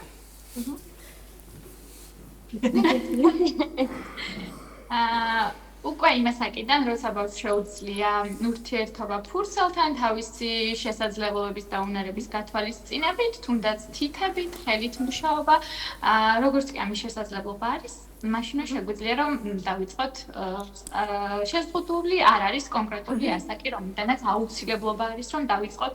რადგან ძალიან მრავალფეროვანია ზოგადად არტ თერაპია, შეგიძლია ნებისმიერი მასალის გამოყენება, შენს შემოქმედებითობაზეც კი არის დამოკიდებული, რას გამოიყენებს, აღებავები იქნება, ცარცები იქნება, ბარათები იქნება, ილუსტრაციებით, პლასტელინი იქნება თუ რა, ძალიან მრავალფეროვანია, ამიტომ არ არის ასაკი. და რამდენად სასურველია ზოგადად არტ თერაპია. რამდენად სასურველია არტ თერაპია და ზოგადად რა შედეგზე გადიხართ ხოლმე, ძალიან საინტერესოა. საინტერესო კითხვაა ძალიან შედეგიანია, იმიტომ რომ არტ თერაპიის დროს შესაძლებელია ტრანსფორმაცია. შეგიძლია ნახატის ცვლილება, გადახატვა, ან სივრცის მიცემა ამ ნახატისთვის და ცვლილებების შეტანა. ამიტომ ის რაღაც დაუმუშავებელი საკითხები, სტრესები თუ რა, რაც გადმოაქვს კონკრეტულად პირობითად ბავშვს ან მოზარდს ფურცელზე, ამის ცვლილება შეუძლია ნებისმიერ დროს, როცა ამის სურვილი მზაობა გადაწყვეტილებას მიიღებს. მე აქ აღნიშნოთ ისიც, რომ ეს ცვლილება ძალიან თვალსაჩინოა და ეს ცალკე ეფექტიანია ამ ცვლილებას. ძალიან დიდი მადლობა გოგონებო. მადლობა თქვენ მოწვევისთვის. და იმედია თქვენს რეკომენდაციებს გაიზიარებს ჩვენი მაყურებელი. ვემშვიდობებით. მადლობა. დიდი მადლობა გოგონებს, ქეთევან გვასალია და მარეხ ბეჟანიძე საუბრობდნენ ღია ეთერში. არტ თერაპიაზე საუბარს განვაგრძობთ ლინდასთან ერთად, რომელიც რამდენიმე წუთში ჩაგვერთ, მან დაინტერესებს თქვენ თუ გქონიათ შეხება ბავშვობაში ხელოვნებასთან. ნიკო, მოდი შენგან დავიწყოთ. ძირითადად მუსიკასთან, ფირფიტებთან, რითაც დაიწყო ჩემი მოგზაურობა ამ რაღაც ძალიან განსაკუთრებულ და დიდ სამყაროში, რომელიც დღემდე ჩემთვის თერაპიული არის და ძალიან სასიამოვნო. ანუ შენი გამოცდილება გვითხრა, როგორც პროფესიით ვარ ხელოვანი, რეჟისორი ვარ და ბუნებრივია რომ გადაკვეთილია ჩემი ცხოვრება ხელოვნებასთან, თუმცა რაც შეეხება სახვით ხელოვნებას, ხატვას გულისხმობ ამ შემთხვევაში, ხატვა რაღაც აქტუალური ჩემ ცხოვრებაში არასდროს ყოფილა, მიუხედავად იმისა, რომ ბიძია მყავს მხატვარი, იცი, რამდენჯერმე ვცადე, არ მინდა რომ თავაბრალო ან მშობლებს ან ვინმეს არ შეიძლება მხოლოდ ჩემი ბრალია, ჩემი ქმის ბრალი, უბრალოდ რამდენჯერმე როცა ვცადე დახატვა და რაღაც ვერ მივიღე ის აპლოდისმენტები, რასაც ველოდი, ჩავთვალე რომ მე არ მაქვს ამის ნიჭი, არ მაქვს უნარი და მას მერე ვამბობ რომ არ მაქვს ხატვის ნიჭი, თუმცა აქ ესე მედავებიან ხოლმე და მეუბნებიან რომ ეს ნიჭზე არ არის აბსოლუტურად დამოკიდებული, ყველა ადამიანს შეუძლია რომ ხატოს და გადმოსცეს თავისი განცდები და სხვათა შორის როცა ვკარგავთ საკუთარ თავს აი ძიების პროცესში ხატვა ყოფილა არაჩვეულებრივი გამოსავალი, იმიტომ რომ აი პატარა ორნამენტმაც კი, რომელსაც გადმოიტან ფურცელზე, შეიძლება დაგაბრუნოს ზუსტად იმ პერიოდში, რა საკშიც და რა გარემოშიც საკუთარი თავი დაივიწყე და ამის შეხსენება აუცილებელია. თუნდაც ბავშვობა, ხო, ჩვენ ხო შინაგან ბავშვს ვეძებთ ხშირად ეს რაღაც აუცილებელ პირობად იქცა ბოლო დროს, ამაზე ხშირად საუბრობთ. სხვათა შორის ძალიან მნიშვნელოვანია დღევანდელ დღეს, როდესაც ბავშვი დაკავებულია სხვადასხვა აქტივობით, რაც ეხება ვთქვათ იგივე ხელოვნების მიმართულებებს. ამ შემთხვევაში ახლა ჩემი ქალიშვილი დამყავს თიხაზე და ვერც კი წარმოვიდგენდი თუ რაოდენ საოცარი და სასიამოვნო პროცესია თიხაზე მუშაობა. სპეციალური არქივები არსებობს საბედნიეროდ ჩვენს ქალაქში, სადაც შეგვიძლია ბავშვები პატარობიდანვე მივაჩვიოთ რაღაცებზე მუშაობას იგივე თიხაზე, ურთიერთობა მოლბერთან, ხატვა და ეს გარკვეულწილად გარდა უნარჩვევების ჩამოყალიბებისა, ბავშვების განვითარებას უწყობს ხელს, რაც ყველაზე მნიშვნელოვანია, ხო? შეიძლება საერთოდ განსაკუთრებულად სხვანაირად აღმოჩინოს საკუთარი თავი ბავშვმა სამ შემთხვევაში, ხო? ეს მნიშვნელოვანი წლები არის, სადაც შეიძლება ადამიანმა არ იცოდეს, რომ ხატვის ნიჭი აქვს, თუმცა პროცესში აღმოაჩინოს, რომ მას გამოსდის ან სურს. ჩვენ მაგალითად იხაზე მუშაობ მხოლოდ მოჩვენებიდან გვახსოვს, ხო, საკულტო ფილმიდან. ესე იგი, მივესალმოთ ლინდა მესხიძეს, რომელიც ახლა გვერდება საინტერესო სივრციდან და არტ სივრციდან. ჩვენ გვიხარია, რომ არსებობს ბევრი ისეთი სივრცე ჩვენს ქალაქში, სადაც შეიძლება მიიღო ალტერნატიული მიმართულებით ცოდნა და განივითარო უნარები, განსაკუთრებით ემოციური ინტელექტს ავითარებს, ვიცით, ხელოვნება, მოგესალმებით. ასევე ისე ამოუნა, როგორც მომხმარებელი, ესე ვთქვათ. ლინდა, მოგესალმებით. აბა გითხარი, სათხარ და მოგვიყევი რა ხდება? მოგესალმებით, ანი, ნიკო, გიო და მივესალმებით ჩვენს მაყურებელს. მე თაკო ორაგველიძესთან ვარ, სივრცეში, სადაც არ ვიცი. აი, ამ წუთას სანამ ახლა პირდაპირ ეთერი დაიწყებოდა, ძალიან დიდი სიამოვნება მივიღე, აი ეს თიხა. მინდა რომ მაყურებელმა და წამყვანებმა დაინახოს, აი ეს თიხა. მინდა რომ ოპერატორმა აჩვენოს გოგონებმა რა მდგომარეობამდე მოვიყვანეთ. თაკო, მოგესალმები, გითხარი, აბა სად ვართ? რას ვაკეთებთ საერთოდ ახლა ჩვენ პირველად შევეხეთ თიხას და ეს არის ძალიან სასიამოვნო შეგრძნება, თურმე ყოფილა ძალიან სასიამოვნო შეგრძნება და დანარჩენს თაკო იტყვის. მოგესალმებით. ძალიან დიდი მადლობა ჩვენთან სტუმრობისთვის. ჩვენ ვართ ხელსაქმის სკოლა არცფეიში. დღეს გვაქვს ვორქშოპი დასრულებისთვის, გავაკეთეთ თეფშები. და ძალიან სასიამოვნო პროცესია, მინდა გითხრა ეს და ოპერატორს ვთხოვ რომ აჩვენოს დაახლოებით, ანუ ინდივიდუალიზმი არის თითოეულ ნამუშევარში. ანუ ეს არ არის რაღაცა ერთი კონკრეტული ხაზი, რასაც უნდა მიყვე. ყველა ვაკეთებთ იმას, რაც მოგწონს, რაც იმ წუთას გვინდა რომ რაც გამოგვდის. უფრო ეს არის თერაპიული ძალიან ასვენებს. იდეაში ჩვენი სახელოსნო მინდა რომ თქვა ორი სიტყვით გაიხსნა ბავშვებისთვის და იმისთვის რომ ბავშვებს ქონოდათ რაღაც სივრცე სადაც თავისუფლად იმუშავებდნენ და მოწყდებოდნენ ამ რუტინას გაჯეტებს და იმას რაც არის ჩვენს რეალობაში თუმცა დღეს უკვე დასრულებსაც ვჭირდება ეს ყველაფერი და ან ძალიან გვჭირდება იმიტომ რომ რაც არ უნდა ვიყოთ ბედნიერები შევთანხმდეთ აუცილებლად ყველას გვაქვს რუტინა ძიმე ან მისაღები მაგრამ გვინდა ამისგან გამოსვლა და ეს არის ერთ-ერთი ძალიან ისეთი კარგი საშუალება და ნუ სულ ცოტა სხვა სივრცე მაინც გვჭირდება იმისთვის რომ გონება დავასვენოთ ყოველდღიურ ფიქრებს მოვწყდეთ და ამ წუთებში ჩვენს წინ რაც ხდება რა პროცესიც ხდება მხოლოდ ამაზე ვიფიქროთ რომ როგორი უნდა გწყობა არის აი ყველაზე დიდი სიამოვნება ამას გოგოებით დაადასტურებენ ალბათ. გადავალ თაკო, ძალიან მაინტერესებს ახლა მითხარი რა პროცესზე ვართ, უბრალოდ მე კი ვიცი რა პროცესზე ვართ. წამყვანებს და მაყურებელს ვუთხრეთ რა პროცესი გავიარეთ და რა ეტაპზე ვართ ახლა და რა დაგვრჩა. აი ეს თიხა გადავაქციეთ ჯერ ბურთად. ვცემთ ამ თიხას ისე გემრიელად ვუშვებთ. ამცემის დროს ვუშვებთ ენერგიას მძიმეს ისეთ რაც არ მჭირდება. შემდეგ ვაბრტყელებთ ხელით და მე უკვე საბრტყელებით, აი ესეთი ხელსაწყოები, ჯოხებით, რაცა დავიცვათ სისქე იდეალური. შემდეგ უკვე ხელებით ვაძლევთ ფორმას, ვაპრიალებთ წყლით და სპონჟით, მე სპონჟს ვეწახი, რომ რაღაც იდეალური ფორმა რო ქონდეს, თუმცა შეგვიძლია რომ არ დავაპრიალოთ და რაც გამოვა ჩვენი ხელებით, ის მივიღოთ. ეხლა ამ ეტაპზე დღეს რაღაცა ისე მოგვინდა რომ დაგვეპრიალებინა და იდეალური ფორმის ჩვენებურად ჩემს ნამუშევარს რო ქურშია. ჩვენ მინის მერე დიდი პროგრესი. მინდა ჩვენთან მინაზე ხატვის ვორქშოპი გაიარა და ძალიან ისე მახსოვს. საკმაოდ წარმატებით გავიარე და დღემდე არის ეს ნამუშევარი ჩემს სახლში და ახლა მგონი დაამშვენებს ეს ნამუშევარი. თეფში ხო, რომელზეც შეგიძლია სამკაულები, ან რამე გემრიელად მიირთვას სრულად. რა თქმა უნდა, რა დანიშნულებაც გვინდა ის შევძინოთ ამ თეფშს, ასე რომ ვთქვათ ჩვენ. თაკო, ამის შემდეგ რა ეტაპი იწყება? ამის შემდეგ თუ არის შეხვედრა ერთჯერადი ვხატავთ. თუმცა ეს არ არის კარგი ესე რომ ვთქვათ რა. უკეთესია რომ გავაშროთ თიხა, სადღაც 2-3 დღე შრება ოთახის ტემპერატურაზე, შემდგომ ღუმელში უნდა გამოიწვას და უკვე გამოწვის შემდეგ ვაზუმფარებთ და ვხატავთ. შემდეგ ვაჭიქურებთ, ანუ პროცესი არის საკმაოდ გრძელი, რთული, ყველას რომ მოდის, დღის წავიღებ, შეკითხვა აქვს, ძირითადად ბავშვებს უფრო, თუმცა დიდებსაც და დაახლოებით 5 დღე ჭირდება ხოლმე ერთ ნივთს, რომ სრულად დასრულდეს. არ აქვს მნიშვნელობა, პატარა თუ დიდი ეს ნივთი. ანუ ეს პროცესი უნდა გაიაროს. გასაგებია. თავდაპირველად თქვი, რომ ეს სივრცე იყო ბავშვებისთვის, რომ რაღაცა ეს გაჯეტებს ამ ყოველდღიურობას მოწყდნენ და სხვა საქმიანობით დაკავდნენ. მერე აღმოჩნდა, რომ უფროსებისთვისაც შექმნილა თურმე ეს სივრცე და რატომ გადაწყვეტე, რომ ამ გემას პინძლა უფროსებისთვის?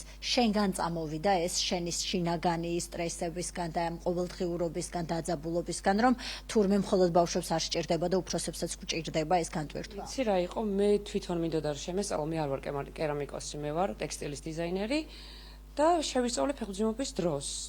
და იმდენად იყო ეს ასიამოვნო და იმდენად მე თვითონ გამობედნიერე რომ მივხვდი რომ ამის გაცემაც იქნებოდა ასევე ძალიან ბედნიერება სხვისთვის და აი აქედან ნელ-ნელა დავიწყეთ ვორქშოპები და შემოგვემატენ ეს გოგოები რომლებიც ძალიან ბედნიერდებიან ესენი ჩემი მოსწავლეები არიან დღეს 2 გვაკლია ფიზიკურად ვერ მოახერხეს მოსვლა ეხა ამ ეტაპზე ვინც ერთად ვიკრიბებით თვიურ ვორქშოპებზე თუმცა ტარდება ერთჯერადი ვორქშოპები ჩვენთან ბავშვებისთვისაც დიდებისთვისაც და თვალი ადევნონ ჩვენ გვერდს ჩვენს აქტივობებს და მოვიდნენ და სასიამოვნო დაისვამენ ჩვენთან. ძალიან გაგვიხარდა. სტრესი გაუშვან, შინაგანი სამყაროდან გაუშვან სტრესი. მე ახლა ცოტა გოგონებს შევუშლი ხელს, თაკო, ძალიან დიდი მადლობა და გისურვებ წარმატებებს. მარიამთან მოვედი. მარიამ, მოგესალმები. რაღაცა განსხვავებულს აკეთებ აქ. ნუ ყველა ნამუშევარი განსხვავდება ერთმანეთისგან. უბრალოდ მითხარი, რამდენად არის რეალურად, აი, ხო შეიქმნა ეს სივრცე იმისთვის, რომ დაძაბულობა, ეს სტრესი ჩვენგან გავუშვათ. შენს შემთხვევაში როგორ არის? ახლა თქვენ ვიცი რომ საუბრობთ, მაგრამ არაფერი მესმოდა საერთოდ იმდანად თავიდან ბოლომდე გადაშვებული ვიყავი ამ ყველაფერში, რასაც ვაკეთებ და თავისუფლებას განიჭებს იმ მხრივ, რომ შეგიძლია შენი ფანტაზიები გადმოიტანო მთლიანად აქ. და არ ვიცი ახლა ამას რა ფორმა აქვს საერთოდ აზრზე არ ვარ აქ მარიამსაც ვეუბნებოდი მაგრამ აი რაღაც ალბათ ჩემს შინაგან განწყობებს ასახავს ეს თეფში არის თუ არ ვიცი რაში გამოვიყენებ და ამ თავისუფლებას მანიჭებს სტრესისთვის არის სტრესთან გასამკლავებლად იდეალური აი პირადი გამოცდილებით შემიძლია ვთქვა იმიტომ რომ წდები ყველანაირ რეალობას მხოლოდ მუსიკა მესმის თავიდან ბოლომდე ვარ ამაში გადაშვებული და აი შვიდდები და წყნარდები შინაგანად ახლა მეც გამოვეთიში ამ პროცესს მადლობა ძალიან დიდი მოკლედ ესე იგი განსაკუთრებული რჩევა მინდა მივცე ადამიანებს ვისაც აქვთ სურვილი რომ შეეხონ თიხას იმუშაონ თიხაზე გამოძერწონ სხვადასხვა რამ რომ ჩემო მეგობრებო ოპერატორს ვთხოვ რომ აჩვენოს ჩემი ხელები ფრჩხილები აუცილებლად უნდა იყოს ბოლომდე მოჭრილი, როგორც თაკო მითხრა, ფრჩხილები უნდა გქონდეთ მოჭრილი და აქსესუარები თან არ უნდა გქონდეთ, რომ ხელი არ ეს ჩვენი გაპრანჭული გოგოებიც. თუმცა არის ისეთი ტექნიკები და ისეთი ნივთები, რასაც არ ჭირდება, ანუ ფრჩხილებითაც ვაკეთებთ. ხო, მე ახლა ფრჩხილებითაც მშვენივრად გავაკეთე, მინდა გითხრა ახლა თა. როგორ გავაკეთებ? ფრჩხილებით. მოკლედ ესე იგი თაკო წარმატებებს გისურვებ. უკვე მოხატვაზე გადავდივარ. მოდი, აბა მაშინ მინდა რეჟისორს ვკითხო რომ თუ გვაქვს დრო რაღაცა ეს ცოტა სიფერადეები რომ ვაჩვენოთ მაყურებელს და თან კიდე რაღაცებს მოგიყვებით პატარ-პატარა დეტალებს ამ სივრცის და ზოგადად თიხასთან მუშაობის შესახებ და სახეზე წავიცხე თიხა. მინდა რომ მითხრას მაქვს თუ არა დრო. კი ბატონო, 2 წუთი გვაქვს და თაკო, მინდა მითხრა ახლა აი თიხასთან ესე გვაქვს პირდაპირ შეხება. თან მოვხატოთ უცებ და თან მითხარი აი აშრობს ხო კანს თიხა, მაგრამ მივიღოთ უნდა შესაბამისი ზომებიც აუცილებლად. დავიტანიანოთ ხშირად. თუ ხშირი კონტაქტი გაქვს, მე მაგალითად თმაც, ყველაფერი უნდა ვიტენიანო, იმიტომ რომ ხო, საკმაოდ აშრობს და გოგოები ვინც დადის ესე ჩვენთან შეხვედრებზე, აუცილებლად შეხვედრის მერე ჩვენ გვაქვს ადგილზე, თუ არა და სახლში დაიტენიანეთ ხელები, ხშირ-ხშირად და არ გამოშრება. ყველაზე კარგი ის არის, რომ ამას სწავლა და ის არ სჭირდება. მოდი ხარ, რაც გინდა იმას აკეთებ. აი ამ თიხის ოთხკუთხედ ფორმას აძლევს სიმრგვალეს, აბრტყელებ და მოკლედ გადართული ხარ მთელ ამ პროცესში და ახლა თაკო აძლევს რა ლამაზი ფერია თაკო. აი ეს კიდე ერთი მეჯიკ ამბავი მინდა გითხრათ, რომ აი ეს ფერი ხო არის ახლა შაბი ამლის ფერი. რო გამოიწვება, იქნება ტყის მწვანე, მუქი ულამაზესი ფერი. ანუ წვის შედეგად ბევრი საღებავი ზოგი არის, როგორი ფერიც არის მზაბაზა, იგივე რჩება, მაგრამ ძირთად შემთხვევაში კერამიკის საღებავები ჩვენ რასაც ვიყენებთ, ესე ვხატავთ და არ ვიცით რა არის საბოლოოდ, მაგრამ წვის შემდეგ ჩნდება ის სილამაზეები, რაც იმალება ამის მიღმა. ოპერატორს ვთხოვ, რომ აი ეს ნამუშევრები აქ რაც არის წარმოდგენილი, მე გავუძღვები მას და ვაჩვენოთ, რომ აი ეს მგონი ვარდისფერი ოქტომბერთან დაკავშირებით, ხო, ნახეთ სოციალურ ქსელში თქვენი პოსტი, რომ ჩაერთეთ ამ ძალიან კარგ პროექტში და ძალიან გვიხარია. გოგონები როგორც ხედავთ, ჭიქაღვინოსაც მიირთმევენ პარალელურ რეჟიმში. დიახ, თერაპიის ნაწილია, როგორც თაკო მეუბნება. და მოკლედ აი თეფშია ესეც. დიახ. ჩემთვის? ხო, ძალიან კარგია. მოკლედ, ესე იგი, სანამ საბოლოო სახეს მიიღებს ჩვენი თეფში, გარკვეული დრო სჭირდება, ჩვენ ამდენი დრო არ გვაქვს სამწუხაროდ, ამიტომ მე წამყვანებს და ჩვენს მაყურებელს დავემშვიდობები, ვუსურვებ თაკოს და აი ამ არაჩვეულებრივ სივრცეს წარმატებას და ბევრი ადამიანი გყოლოდეთ, ვინც სტრესს და ნეგატიურ ენერგიას აი ესე ამ თიხის ცემაში გააყოლებს თან. ვემშვიდობები ჩვენს წამყვანებს და მაყურებელს. მადლობა ლინდა. მადლობა ლინდა.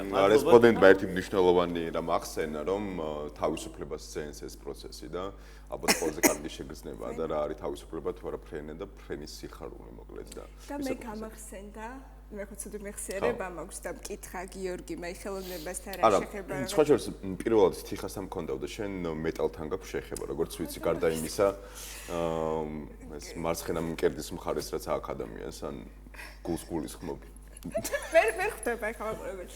ესე იგი ბოლო რამდენიმე თვეა ვამზადებ აქსესუარებს, ბუნებრივია მოყვარო სამოყვარულო დონეზე, თუმცა აღნიშნავენ რომ ეფექტურია და ეს მიხარია და რისი თქმა მსურს ამით რომ არაჩვეულებრივი საშუალებაა შემოქმედება რაღაცის შექმნა კრეატიული პროცესი იმისთვის რომ გავექცეთ რუტინულ ფიქრებს რაც ძალიან გღლის. ეს აუცილებელია ყოველდღიურად ჩვენ საქმიანობაში, რაც დავისვენოთ და შვება მოვგვაროთ საკუთარ თავს. მოკლედ 14 საათი და 35 წუთი შესრულდა საქართველოში.